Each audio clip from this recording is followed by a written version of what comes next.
Hello and welcome to the Selfish Podcast. Today's guest, Nate Red or Nate R.E.D. He's going to shine a light on his experiences, his life, his journey, and I think you're going to be fascinated, inspired, and motivated. So, first, Nate, can you just let the guests in and me, myself, as whereabouts in the world are you and what time of day is it for you? Well, right now I'm in Houston, Texas, and it's 10 o'clock a.m. over here. Um, Okay. Yeah, you know, nice, because cent- Central Standard Time. it's always nice to know where people are in this time where we can connect around the world so quickly. Like I'm in Europe and it's 5 o'clock in the evening for me, but we're connected in an instant. So it's such a beautiful time to share and connect, and big reason why I created this podcast. And we actually met, for people that don't know, through Spotify Greenroom. And if you don't know what that is, Right. you can create a profile and go on there and have a live interaction. And I've been going on there just to connect with people from all different places in a live format. And that's where I met Nate in a group. I heard a lot about his story, his life, had a lot of similarities in our experiences in certain ways that I can't wait for him to share. But it was his passion and what I would call zest for life. Um, that was inspiring and powerful, and I think offers so much to the listeners. So, Nate, if you're ready, can you just paint me and the guests a picture of what was life like pre 10 years old? Where did you grow up, and how was life? Life at 10 years old it was a pretty interesting life at 10. Um, I grew up regularly, me with my single dad, my single father at 10 years old. I went to a nice school at 10. My dad was teaching me how to be responsible at 10, and that's one thing I do respect about my dad, and it's a Mm. blessing to have that because very few people are able to have that. So, you know, at 10, I went to school, was learning about finance too, how to keep some money in my pocket, Yeah. um, and And just how learning. how was life pre 10 years old? What was life like before then? Yeah, like life before 10 was, it was the same thing, I would say age 1 through 3 was when I was with my mom, and that was a pretty tough experience only because my mom was still trying to get on her feet, and it was rough. She did have problems with alcohol, so Mm. I had to go to my dad had to call Child Protective Service to knock down the door to get me to be a single father. So that's one thing that I do think is important, for a child to have. But with me, I was just blessed to be able to even have that happen. Yeah. Because especially when I seen my mom just she was in a hamper with a whole bunch of beer cans like pulled to her. I was just like, I was in shock when I seen it. Especially when you're that age, like age 2, 3, and you just see that, and you're like, what's going on? You know? Yeah, because especially like you said, the parental figures, they're our first real connection in life. So when that's not in a balance, it can be really impactful on the child. So it's amazing that you're able to speak about it now, and that's why I was so excited to get you on the podcast, because I think that's a big process in itself to be able to speak about events that have happened in our life that have really touched us. Um, Right. but before we get into too much detail in that area, like, so what did you want to be when you was a child? Did you have any ambitions or desires, like when you was a little child, that you're like, I want this for my life, or I want to do this or be this? For me, it all was music. It started with music. Everything did. When I was 3, I would watch music videos and stuff, and I don't think it was intentional. because I Hmm. wasn't supposed to, but it was what was on. So when I sing in music, it was like, yeah, yeah, I had a pretty good feeling of what I wanted to do. Yes, Um, you're just driven towards that yeah, sound.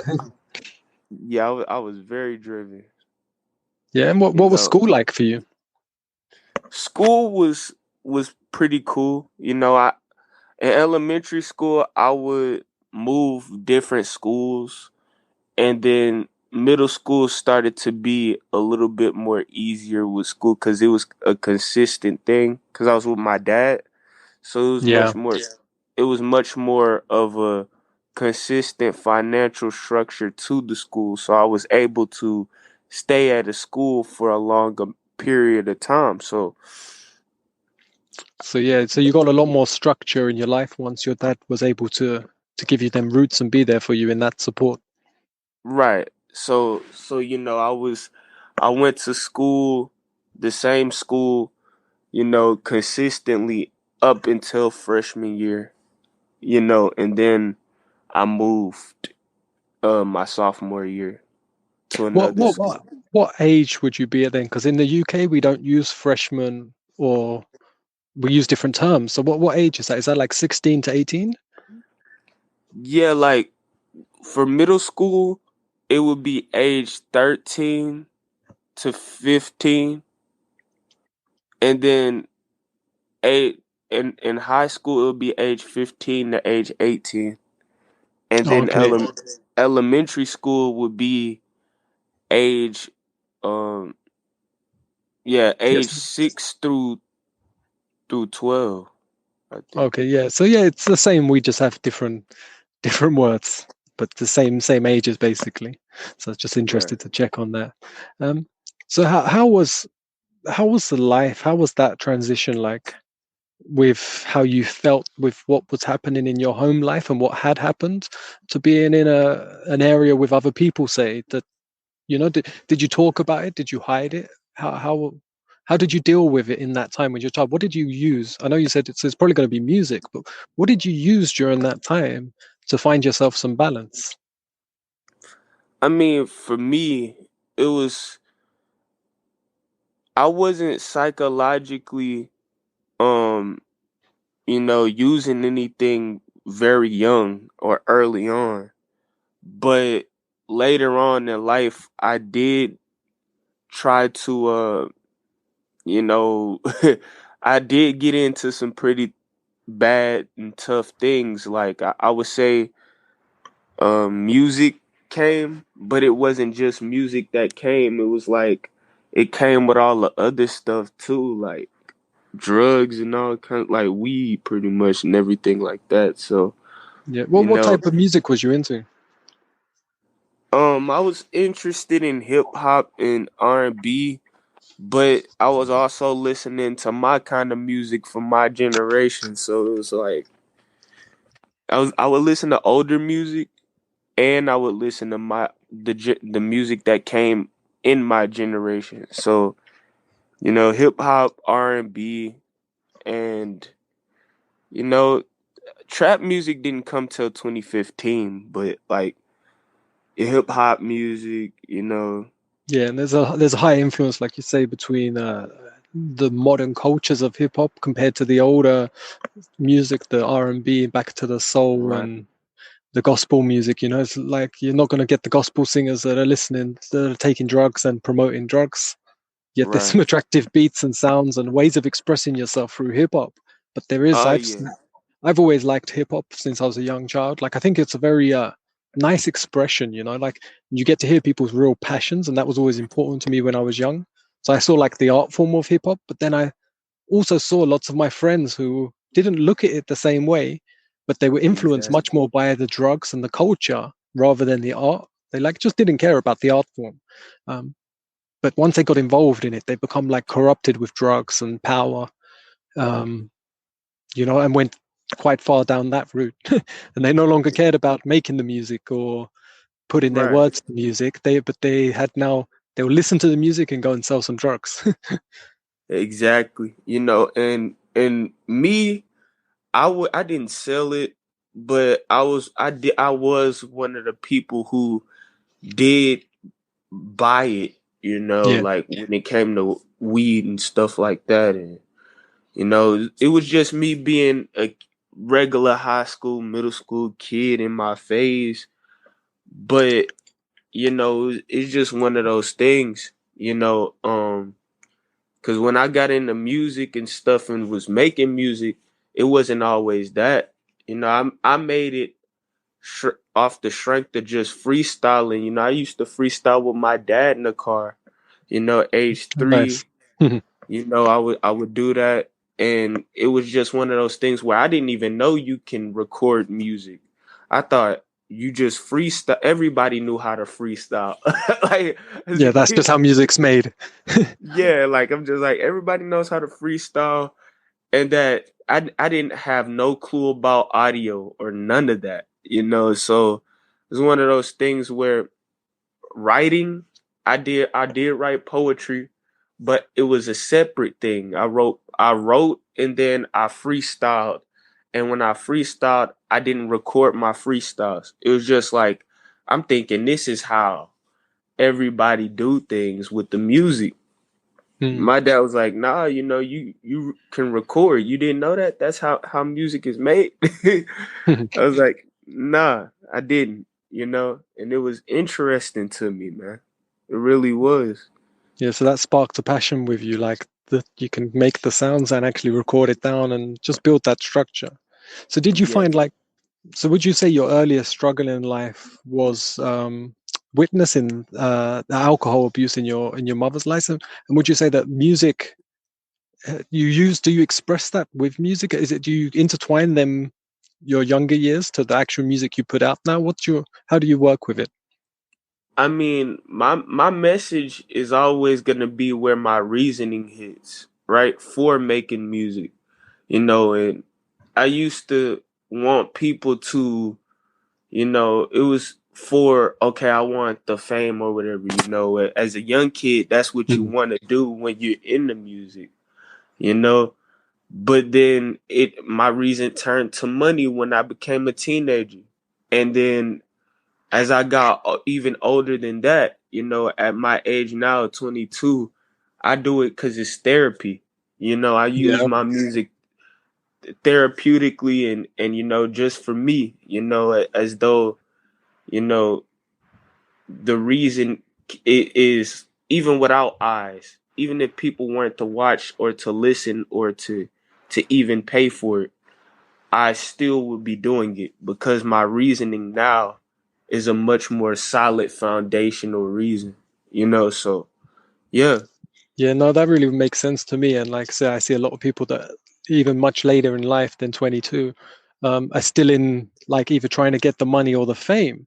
And you can see the dissatisfaction and they're not enjoying their passion anymore. They'll be making music which they've loved at one point, and now it's Exactly. become something they almost hate because it's not giving them the fame or the money that they want. And you can see it Exactly. just the something it's something you love and you've lost it. It's like when you see Yeah. someone who loves their girlfriend and treats them bad.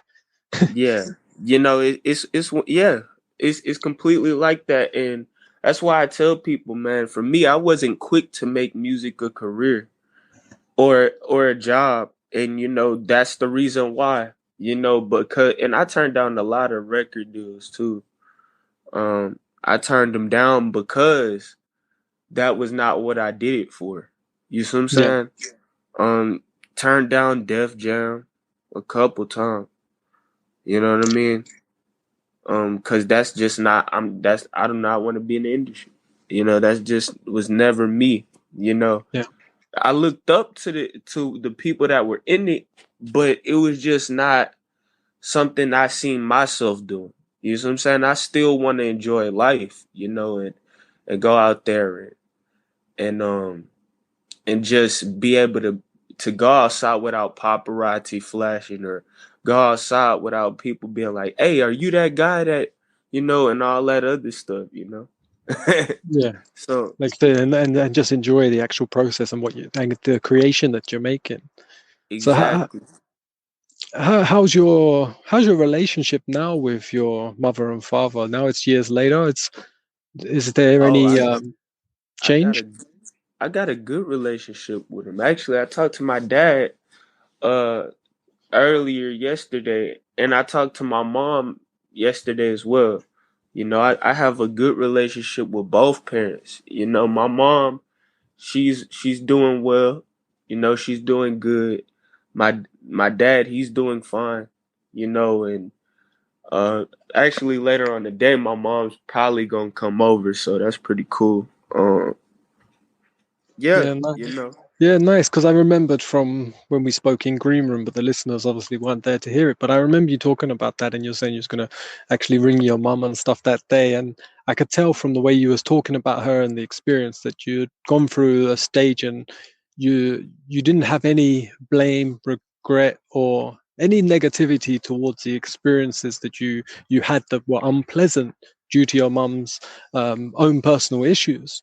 And that really Right. resonated with me because my mum had severe mental illness, schizophrenia through my whole childhood and her whole life. She actually passed about a month ago, but she had that for her whole life, and it caused me to suffer a lot of poverty, a lot of extreme experiences that are very bizarre that most people would never see or deal with.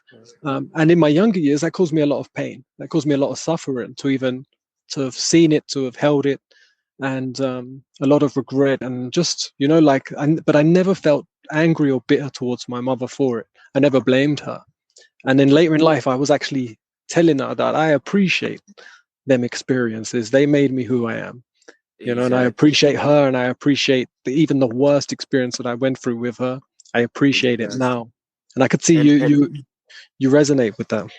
right. I really do. And one thing I would say, Luke, is, man, rest in peace, um with your mom and everything, because that's always a hard thing, especially on the son. Um and I got a lot of brothers and cousins, Yeah, that have their moms pass away, that were my aunts, and my godmother passed away too, so it's like it's one of those things where I can see it in that way because my mom really did the best she could, and she did a great job. You know, they when my parents had me, they were still trying to figure it out themselves. You see what I'm yeah, saying? Like my dad was still trying to figure it out himself. He had moved from San Antonio back to Houston when he found out the news. And he was just trying to fight for me to see me. And my mom was on heavy alcohol. My dad just stopped alcohol. Like as soon as he was able to get custody of me, like he already was a year or 2 years sober.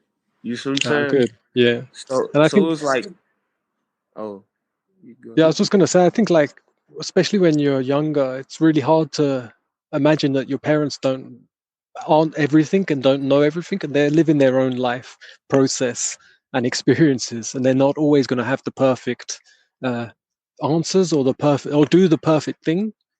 But you can normally see if you look hard enough that they're trying out of love and care. But they're going to make mistakes that are going to make something not work, but they're humans as well. They're humans, and it's whether you can witness it, you can see their intention. So I love when you said like your mum was doing the best she can, and you was able to see Right. that. Yeah, she did the best she could, and she did a great job. She taught me some things too. My dad taught me structure, but my mom also taught me, you got to get what you need done before you get what you want done. You see what I'm saying? Yeah, And no, that's a good lesson. she said, and she also taught me how to enjoy my work as well. When I'm done with working or done doing the hard work, man, enjoy your time to yourself. You see what I'm saying? And Yeah, just go. Sometimes she'll tell me, "Hey, don't be stuck in the house. Go out there." You know, and that's one thing that taught me a lot.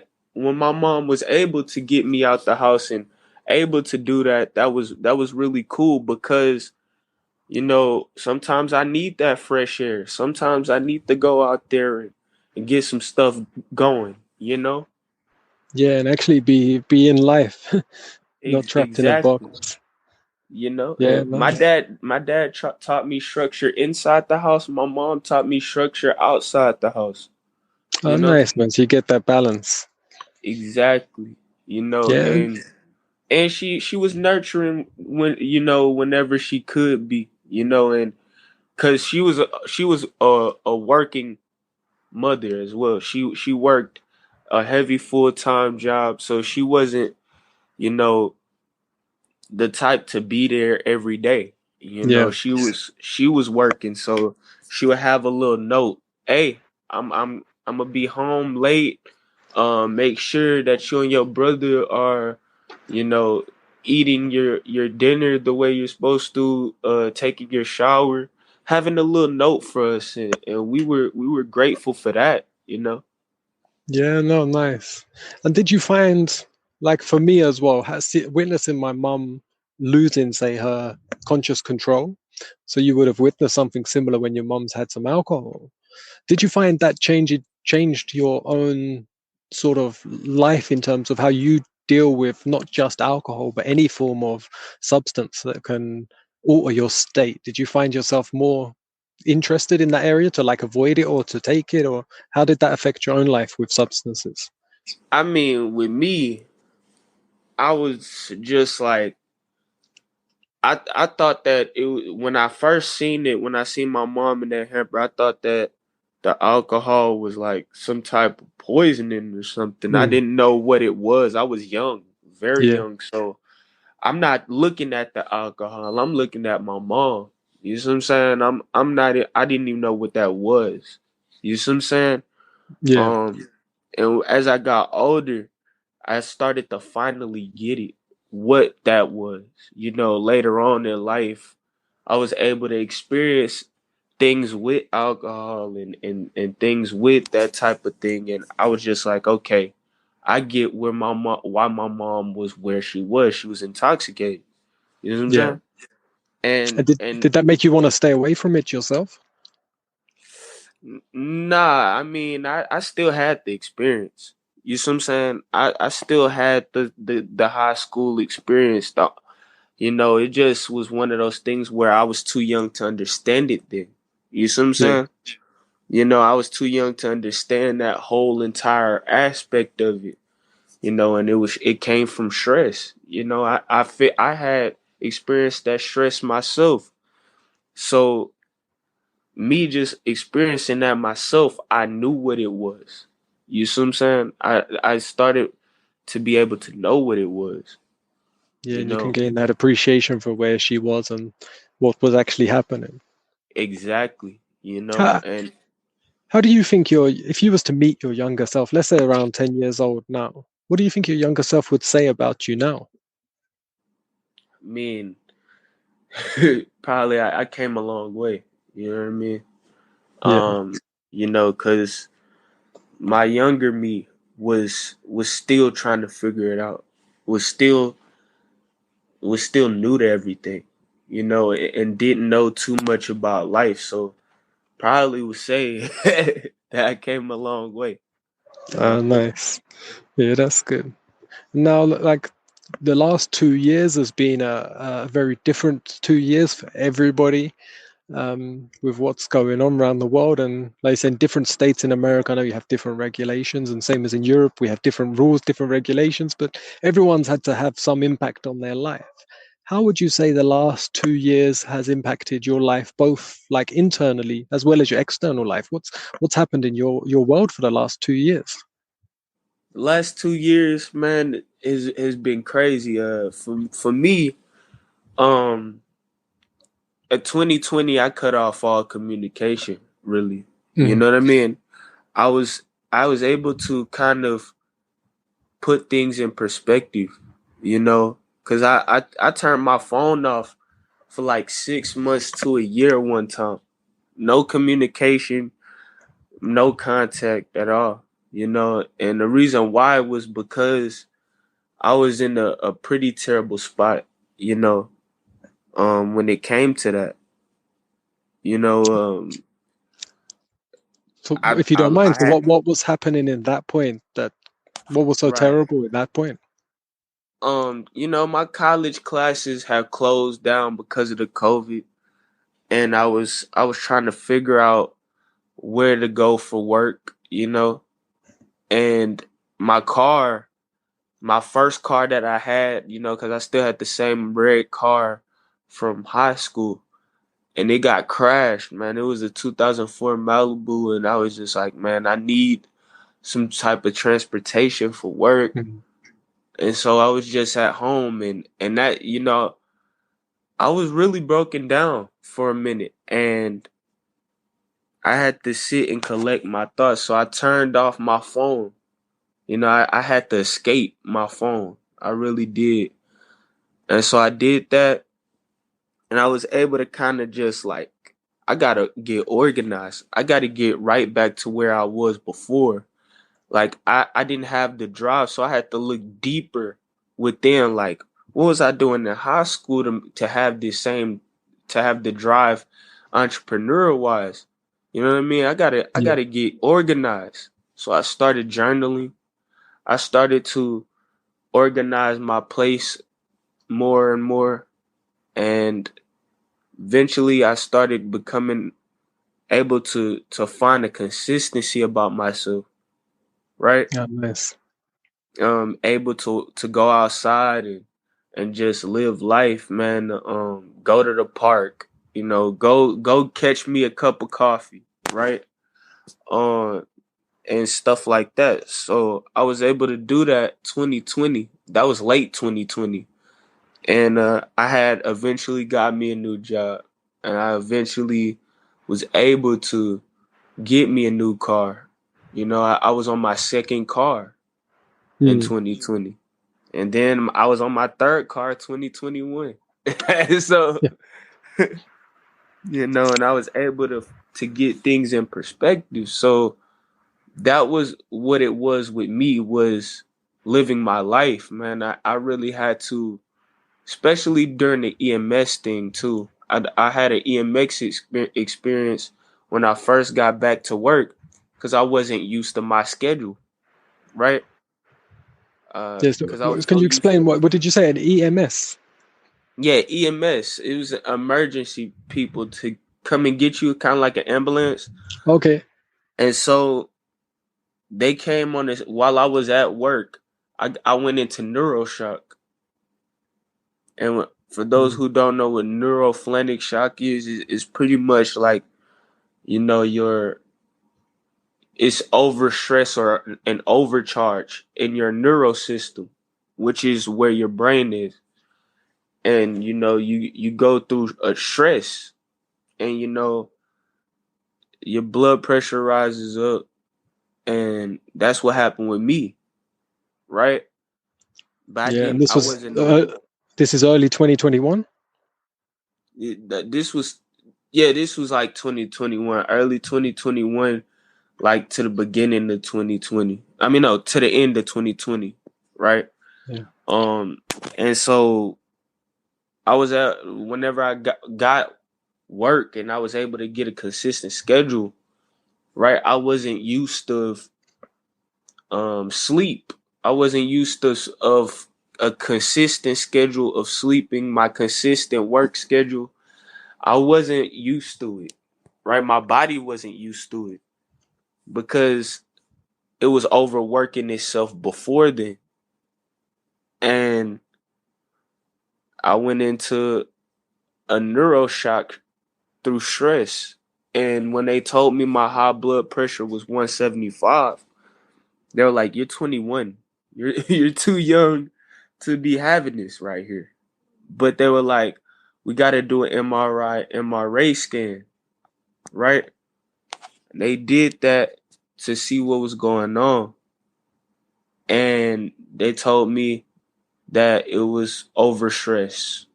I wasn't sleeping enough. I wasn't hydrating enough, and I wasn't, um, you know, pretty much just taking care of things that needed to be taken care of while I was on my schedule, right? Yeah.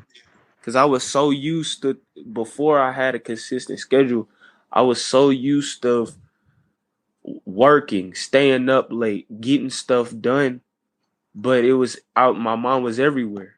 I was thinking 30 things to 35 things all at once.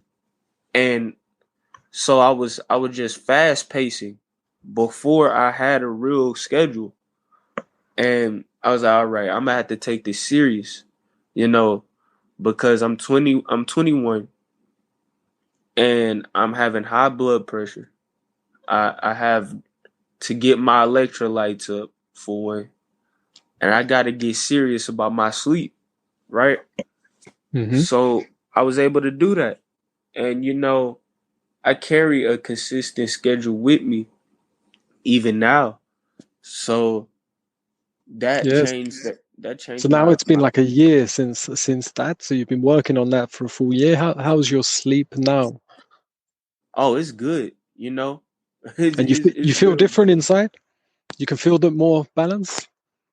Yeah, I'm moved. So I have a whole new schedule now. But Mm. I'm able to balance my schedule through journaling, and having my days, where I work, my days that I'm off, my days that I get off, my days that I sleep. I'm able to plan it all. So that's pretty cool, you know. So if someone else listening is still going through that stress of this time and stuff, you would recommend journaling for them? Yeah, I recommend that. I recommend building a schedule, having a consistent schedule, because that helps. It helps you with organizing your day, and it helps you um without with the uncertainty, so you don't have to worry, and so you're not discombobulated. It really helps with that. I think especially helps, like you were saying, because it resonates with me when you were saying about like thinking so many things at once. I think that Yep, happens when you're highly ambitious and you can have so many things going.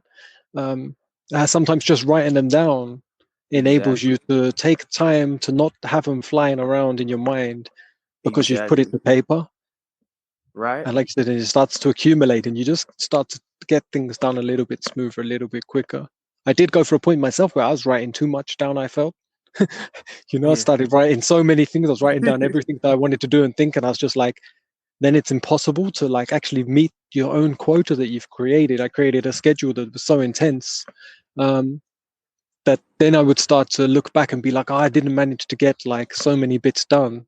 And then I had to go through a process of like, do you know what? This is all part of the plan of like making a realistic uh, quota for yourself, a realistic schedule. Exactly. And man, you hit it right on the nail. Is really just you have so many ideas, and for me that was what used to stress me out a lot. I had 20,000 ideas that I would cram a day into my mind, no journal, right? Mm. Like I would have maybe 200 thoughts, and I wouldn't write them down. I would have a journal instead. I would keep trying to remember all of them the next day, and, Yeah. and then I would pile more ideas and thoughts on to those ideas and thoughts from yesterday, and that's not healthy. So I had to journal it, man. So that way I'm not thinking about it all day. I could always come back to it if ever I forget. I don't, I got it written down. Yeah. And you're saying so you're making music for your passion. Do you put that do you put that online for people to listen to, or is it something you keep to yourself? I mean, I really keep a lot of new stuff to myself, but I still got all of my like some of my uploads that I have, on SoundCloud. I still got that up there. I still got uploads on Spotify, you know, like my first album that I did during the quarantine. I got that up there. It's called The Story of My Life, really. Okay, nice. And you created that at the start of lockdown. Yeah, yeah. I created that one to start a lockdown. And I distributed it with my team. over at level. So that's pretty cool. And Um, what name do people search? Is it Nate R.E.D to find you? it's R.E.D of Y.A.E. You know, Okay, I'll put it in the description so people can come and listen to what you got to say, and I'm gonna check it out myself and have a right? little listen. But I think music has a power. I heard a quote the other day. Someone said, I don't know who said it, but they said like life can hit hard, but music will always soften the blow. Oh yeah, Yeah, and for me, like you asked, is music just a little thing you do personally? Yeah, it's kind of both, but it's really just now it's personal, because um I'm starting to see where I really want to, why I want to do this, right? And yeah, I want to make what I do a lifestyle, you know, yeah, and have it in my life and correlate it with my life. And I'm not quick to turn my passion into a job or a career. It's like I'm not trying to hate it or trying to make this a chore. I want to still enjoy it, you know, yeah, and be able to have that time to escape when I do it, yeah. you No, I know. can definitely resonate with that. You see a lot of people that do, like, say, go down that path, and you can end up being quite it can be quite painful, because it's something you love so much, but it's become a demand. Exactly. So you, Especially when people try to expect of you in your own creative field. Like, you make music, but now people are trying to be the judge of when you should create, when you should make your own. It's like you're like, okay, I don't even want to do it anymore at that yeah, point. Like you're like, man, I'm ready for me to get out of contract if ever you were to be in contract, which I'm glad I didn't take it. Um, because I was able to kind of build my own little label within that. So, yeah, I because mean, like the people can get contracted down, and it's exciting because it's like a step towards making it sort of some sort of official process. But yeah, there's always a demands and criteria and quotas and things you've got to meet right. within that. Yeah, exactly. Like for me, I'm glad I got my own little brand, my own little label, so I don't have to worry about that. I don't have to drop at a certain time. I could drop at any time. I can make however I want to make or create what I want to create. I just haven't uploaded in so long because that's not what I'm doing with the music right now. You know what I Yeah, mean? And one thing about me is that um whenever I upload, I always try to make sure I don't promote it until, maybe outside with my friends, like organically and authentically, but I keep it very small and minimal, you know? and do you also? I know you're saying. I think in the green room, it's talking about you do art as well. Is it you do some form of art form as well, like painting or drawing or? Yeah, in college, I used to do canvas paintings. I used to do paintings with my regular green, yellow, and red paint. I used to do certain colorways, just color canvases. I used to Mm. do it in high school, you know. Is, is that something you still do, and what does that give you? I mean, I still paint, right now I'm on oil pastels right now. So Mm. what kind of relief it gives me? It gives me good relief, Um You find that like a different type of creative outlet than the music? Do you find it similar? yeah, I mean it's all art, it's all a type of art. It's kind of like culinary art, kind of how like cooking is with certain people. Yeah, It's kind of like how MMA, martial arts, and all that, with boxing, that how that is for other people. It's yeah. It's it's all a form of expression as well. Like you say, art, is how you can express yourself. exactly, and it's all expressing yourself. I think that's one thing I would can call art is an escape, you know. And it really does help, you know, because I'm a writer too. I do writing. I do it with poetry, and I'm an all around creative. So it's like I like to write poetry, write music. I like to make music. I like to produce it. I like to paint whenever I got time to paint. I like to do poetry. It's all kinds of stuff I like in within the art field.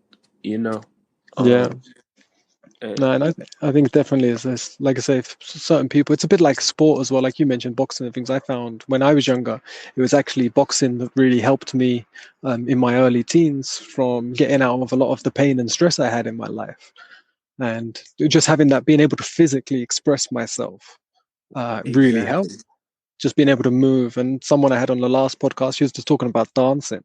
And during she also had, her father was an alcoholic, and she had a lot of mixed messages because of this when she was a child. But she found if she was dancing at that time, it really helped her just move in her body, and it's something she kept doing like all the time, even if it's at home, and just found the movement can do it. And like you said, some people find that through putting pen to paper, paint to paper, or singing or music. But I feel right, if someone's really struggling and they're really in a bad place, they need to look at how are they expressing themselves in some form of creativity. Can they paint? Even it doesn't have to be good, but can they spend a moment to put pen to paper, to write something, to journal, to draw, or to move their body, to dance, to box. E- Like if you're not exactly, doing something, I think we naturally want to create. So if you're not doing anything, you're gonna feel discomfort. exactly. Because it's one of those things. I tell people all the time, try to find a hobby. Mm. Because it really does help.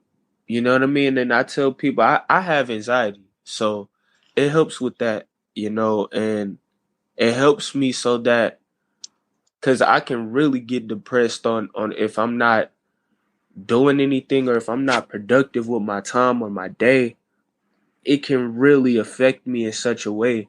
So, I try to stay busy as much as I can, you know? See, I had that issue when I was your age. I had a lot of anxiety, a lot of depression, but especially if I wasn't being like super productive, whatever that was. But I come to realize that I had such a weight on my shoulders of my own expectations of what I should be doing, how I should be doing. But I was living in the future.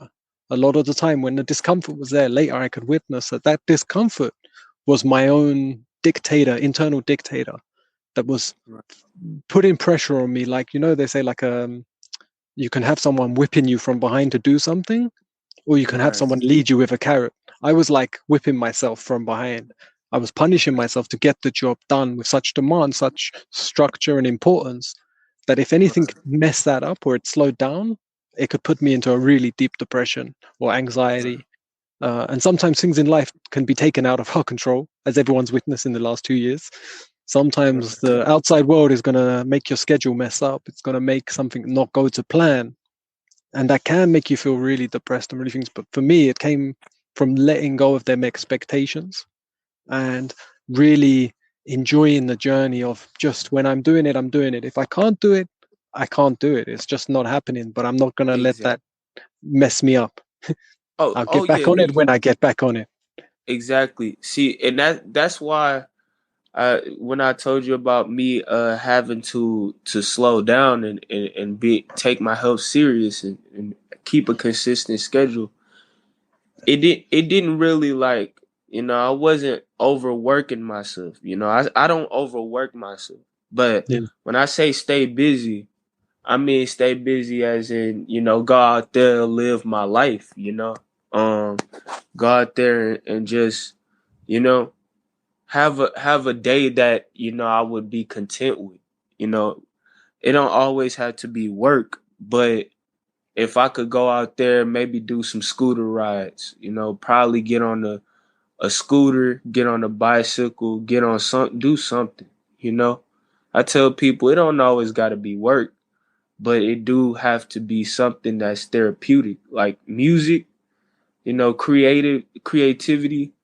I don't think I'm overworking myself when I do those things, because I know it's very good for, my mentality, and putting things back to a foundation. Yeah. Do you have any other places like people can find you? I know you have an Instagram account. Is that something you share publicly? Is there other? Yeah, I got an Instagram. It's red tsk 36k. That's my handle for every social media platform. Twitter, Facebook, and you could also catch me on Snapchat, DJ Francis.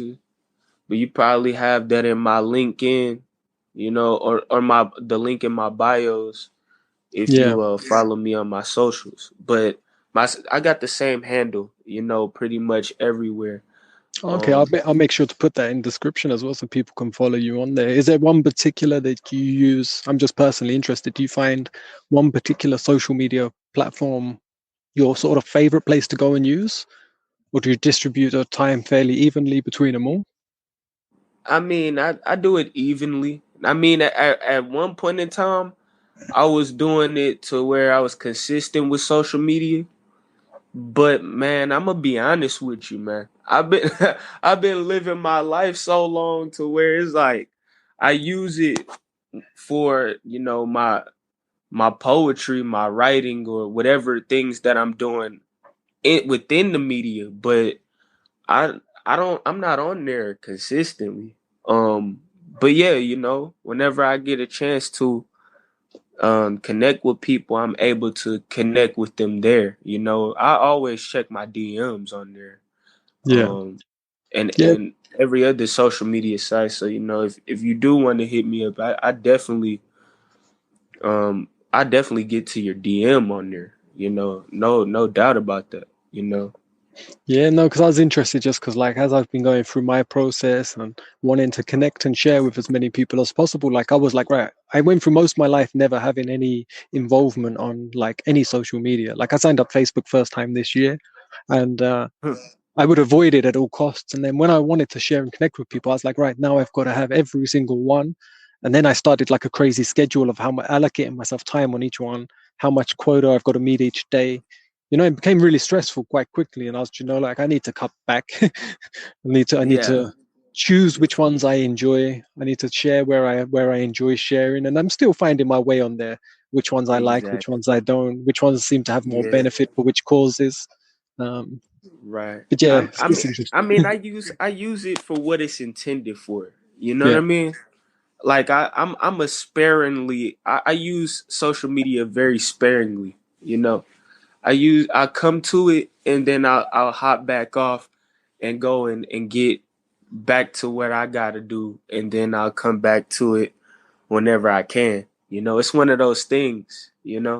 Like yeah, I'm off today, so we're able to discuss. But whenever I have free time, I'll come to it very sparingly.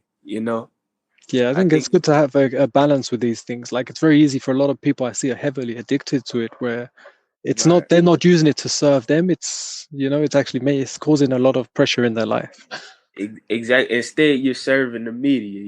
Yeah, I mean, Yeah, a lot of people do have it like that. Where they have their whole entire life on it, and it could really be damaging that way. I tried to do it that way, and I was like, nah, man, this ain't for me. Because one thing about me is that I had social media before I restarted in 2020. Right, mm. I had a social media platform, and then I kind of my account got deleted. You know, when I was in college and high school, and so I stepped away from the phone. So when I got back on the phone, in 2020, right? Because I always for some reason, I take these huge breaks with my media and my phone. I do that all the time just to try to reinvent myself and get back into the groove and just do what I got to do. Yeah. So I came back to the media a second time um in 2021. And that was because, I had the thing happen where I was trying to get stuff together. Yeah, Um and it sounded like it worked for you when you first tried it, so I can see why that would be a pattern that you're going to want to, keep exactly. implementing because it was successful for you. Exactly. Like I did it in college. In college I was really authentically promoting my stuff, like my canvas paintings. I would wear certain clothes that I already created and designed. I did podcasting in high school, but in college it was like, okay, I'm doing this art and I'm going all the way with it. And I was making music and all this other stuff, but I wasn't promoting on the media. Mm. Everything was authentic. People knew about it in an authentic way because I seen everybody every day, but Yeah. because it was college. But then 2020 killed that. So I was like, all right, now I got to connect with them. I connected with a lot of college students I went to school with through social media because we all was going through the same thing in quarantine. And man, I would be uploading my skits, my acting, all that daily on there. And my Facebook page probably could vouch for that. I still got a lot of those things up there, quarantine videos. Man, you probably have a blast looking at them. They're I pretty will, hilarious. I will go through and have a little check later if I Yeah, enjoy yeah, them. it's funny, but I did that, and then I had to get off of it because it was one of those things where because I already came into social media as an authentic person, so I had to get off of it because I was like, what's going on? Why am I making my art solely this now? You know, Yeah, like and just taking time recalibrating. exactly, and I turned it off and I went back into reality again, and one thing about me is I'm a realist, man. I look at things for what it is, man. Like the media is for entertainment and whatever you're trying to watch and whatever you're trying to post and upload is supposed to come from organic experiences. You know what I'm saying? Yeah, And or your business. If you're a model, an actor, or whatever, it helps you connect with your clients or whatever. I look at it like that, a networking place of network. So one thing about me is I started to look and see that my life, a little bit of my life was being poured into it, and it was like, no, I can't do that, you know. oh, So nice, man. I stepped back and exhaled. Yeah, and I think that's a lesson a lot of people can learn from you from that. Like, if they're struggling, maybe just step back, take a breath. And they might be a bit scared of the idea of 6 months off a phone, but try a day. If you can't, some of these people, I Yeah, think a day would be a long time. Just take a day off. yeah, Just do see you what it's know, like to just turn it off in the morning or the yeah. night before, and just don't turn it on for 24 hours. If you have someone really important in your life, you can message them and say, "Do you know my phone's off tomorrow? I'm not dead. It's okay." And trust me, time really goes by fast when you do start to implement it in your life because when you do that, notice how you can enjoy yourself without the phone. You know what I Yeah, mean? You really can. Like me, I can go out here and live life, talk to people. Hey, how's it going? How's your day been? And I can do that because I have some conversational skills about me already. So yeah, I can do that without the phone being something where I'm bored and let me go on my phone. I never really have that now because yeah. because I was able to implement just going out there and living my life. So it's much more easier on the clock and it's much more easier when I'm talking to people too and also social events. It's much more easier to enjoy the moment, you know, Yeah, and there's because nothing worse sometimes than enjoying the moment with someone in the real presence, communicating, and like someone's then looking at their phone instantly because the first little exactly. bleep gone off, and they're completely distracted. You know, if it's like Exactly. if someone walked over to them and just started talking in their face, they'd say, "Oh, sorry, I'm just in a conversation at the moment. I will one Right. moment." But when it's the phone, it's like everything goes on, everything's out the window. It's like the phone takes priority. Exactly. You know, and I'm glad I work with other people because we're on the clock, so I'm able to talk to them, you know, and carry out a good conversation with them because we're on the clock, you know, and that also helps you too when you're on the clock. Go on to all these other places where other people are on the clock. You can talk to them, and Mm. they'll be able to have these conversations with you that are real and organic, and you don't have to have your phone for them, you know, because they're working, you're working, so Yeah, you you guys are can have a not real able. conversation. Exactly, you know, and you know one thing about it is that I think that's what's cool about the structure of my work is that I can't use my phone while I'm working. Yeah, good. So you know that helps a lot too, on that as well. And I never really been the type to. My mom till this day is like, why do you even have a phone, son? You rarely use it. What's going on with you? You Yeah, know? see, because I'm a bit older than you, so when I grew up, phones came sort of when I was a teenager, is when phones started to turn up. But you could only text and phone call. And like for the most part, you if you once you get a phone when you're a teenager, you end up just leaving it places because you don't care about it so much. It's something new, and the only person that's ever going to ring you is your parents to say like, "Where are you? Get home." So Right. so you end up like not having it, and then like as times change and you get screens and games and videos. But I see the younger generations; they've had that from sitting in the pram. They've got a video in front of their face, a colorful game, and it's like they're being raised on it. You know, Exactly. Like, I mean, we're not generation A. They're gonna be super into the technology, but I'm generation Z, right? But I'm like the late generation Z. I'm not the early generation so Z. what does that make me if I'm 34 now? What generation and what letter am I? Your generation Y. Why? So I'm always questioning Um, is it? yeah, because there's generation X, Y, Z, and the new one is A. And the new one's A starting again from scratch. Yeah, so it's like your generation Y. You Okay. know, yeah, you're the generation before our generation. You know, like the 1990s, maybe 19. You're Yeah, 1980s, right? yeah, 80s, yeah. Okay, yeah. So yeah, you're generation Y. Yeah, like Hey, man. I remember it's just coming up to an hour, so I just got to tell you, I really appreciate your time and everything you've had to say. It's been beautiful to hear your story and everything. But before we go, I have a few short, fun questions that I ask every guest at the end of the show. Have you got time for them? oh yeah, Yeah. So I'm going to get straight into the question. Choose one, a cat or a dog. I would choose a dog. Yeah. And what's your favorite color? White. Well, that's my favorite color is red, but white is my favorite shade. Okay. And what excites you?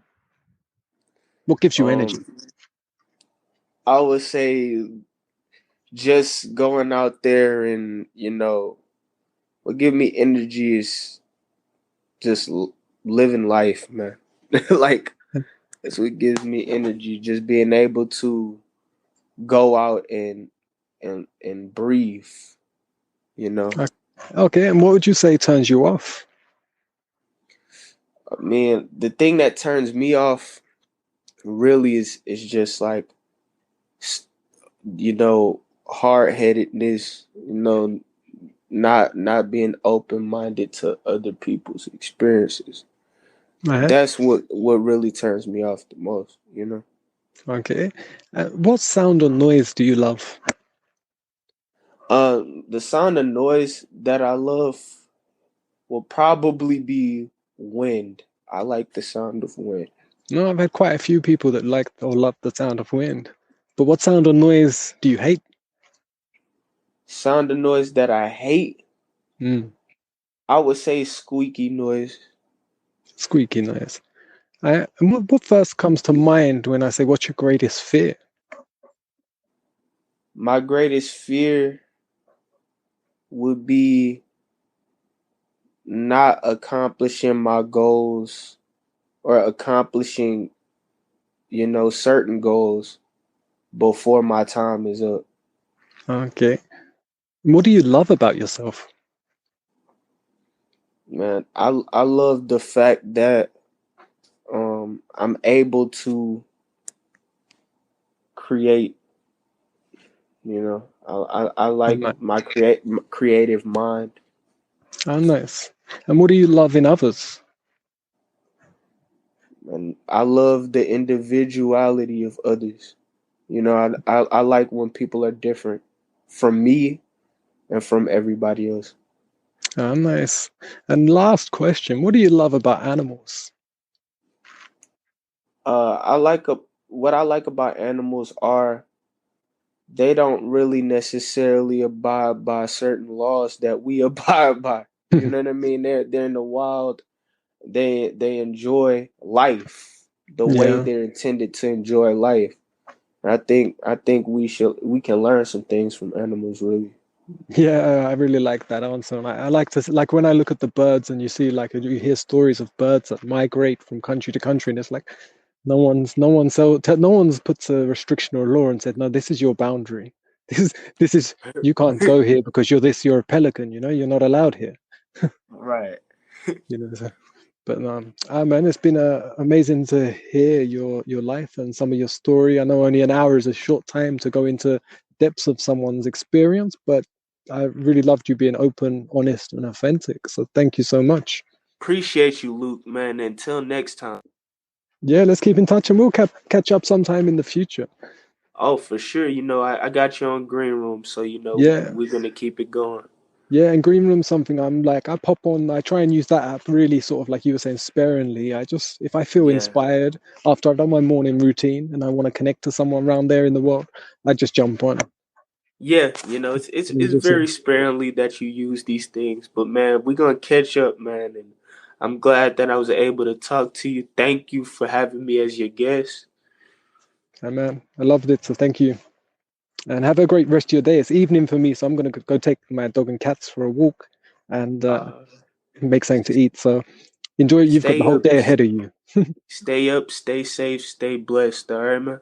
You too, man. Much blessings and love to you.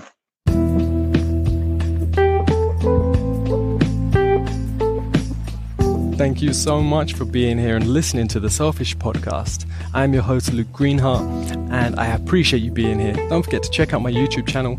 Just search Luke Greenheart on YouTube. You'll find me. Check out my website, lukegreenheart.com. Have an amazing day and stay tuned for more episodes. I'll be interviewing guests on their path of self-development, their path to self, getting to know them in much more intimacy, much more depth, sharing and connecting with all so we can have a much more blissful, joyful and productive life together. All right, much love. Have a great day.